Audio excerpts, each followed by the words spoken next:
Magandang gabi po, Pilipinas. Magandang gabi po sa inyong lahat. Ako po si Rendon Labrador at kasama ko po ang Team Malakas, si Marky Tan, si Rosmar at ang aming crew, Tito June, Master TV, Nathan, Simon Tenten, Haring Bangis at Anjo para po magbigay sa inyong lahat ng isang public apology sa nangyari sa Coron issue.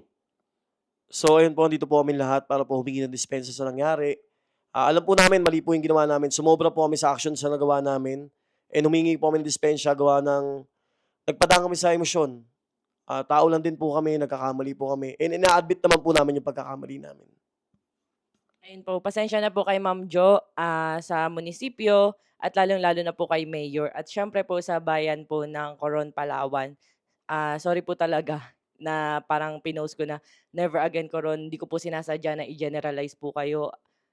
Nagpadala po ako sa bugso ng damdamin at yun po yung pinakamaling nagawa ko and humihingi po ako ng tawad. Alam ko pong pagkakamali ko po yun, sana po mapatawad niyo po ako. At gusto ko rin pong linawin na pumunta po kami doon sa munisipyo bilang hindi isang celebrity, hindi bilang isang influencer, at hindi bilang, lalo na, hindi bilang Rendon Labrador, Rosmar, or Marquita na nagrereklamo. Pumunta po kami doon dahil bilang isang Pilipino, simpleng tao na nasaktan sa nangyari dahil sa isang comment ng isang public servant. At kami po ay nagpapakababa sa inyong lahat na susubukan po namin na baguhin kung ano man po yung pagkakamali namin, kung sumobra man po kami. At tingin po namin na ito po ay magiging lesson sa amin as a team. At we will be better, babawi po kami. At hindi po ito magiging hadlang sa advocacy namin na makatulong at makapagbigay ng inspirasyon sa lahat po ng taong nangangailangan.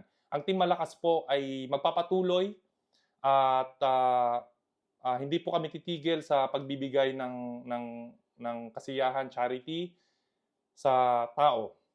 Sa mga taong nasaktan po, sana po mapatawad niyo na po kami. At tungkol naman po dun sa sinasabi po na gusto raw po kaming i-persona non grata sa Coron, Palawan. Ayun po, Mayor, kung tingin niyo po na yun po yung magiging patas na desisyon para sa nangyari at kung yun po yung parusa sa nagawa po namin, ayun, humihingi po talaga kami ng tawad. Pero kung tingin niyo po yun po talaga, maluwag po namin tatanggapin. Ayun po, maluwag po namin tatanggapin yung parusa niyo po na yun.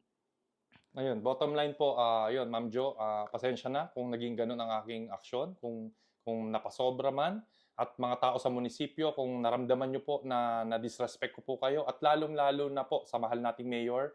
Mayor, wala po akong masamang intensyon para kayo po ay i-disrespect. Nirespeto ko po kayo bilang leader ng Coron. At saludo po kami sa lahat po ng inyong nagawa.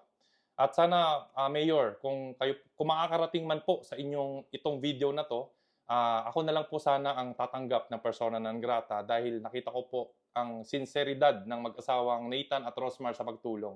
Sana po ako na lang po ang bigyan ninyo ng persona non grata.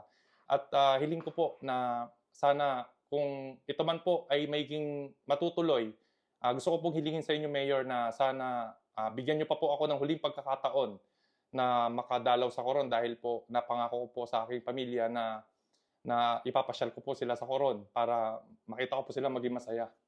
So yun, Mayor, maraming salamat po. Pasensya na po talaga sa nagawa po namin. Humingi po kami ng tawad sa lahat po ng tao. Yun po, pasensya na po sa nagawa namin. Hayaan niyo po at babaunin po namin yun sa lahat po ng mapupuntahan namin. Lesson na po sa amin 'to at hindi na po mauulit. Babawi po kami. Maraming Ayun. salamat po. Maraming salamat po.